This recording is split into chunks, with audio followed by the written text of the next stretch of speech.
Hello guys, welcome to my YouTube channel. This is Yapzor.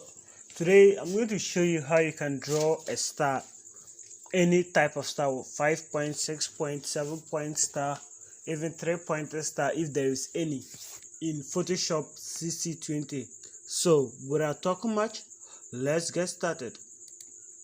If you're new here, hit on the subscribe button to subscribe. It's free of charge, and the notification bell so that you get notified whenever I release a new video. So a star is simply a polygon with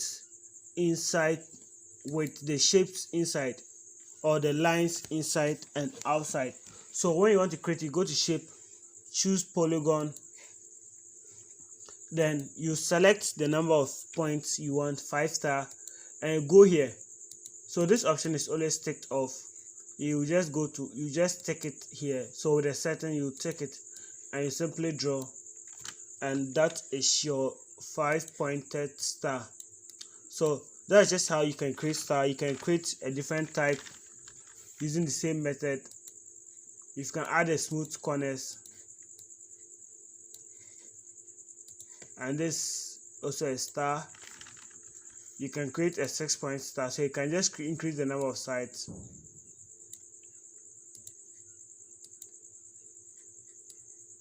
So that's basically how you create stars in Photoshop cc2020. This video is a simple one. Subscribe to my channel for more other videos. See you in my next video. Bye bye.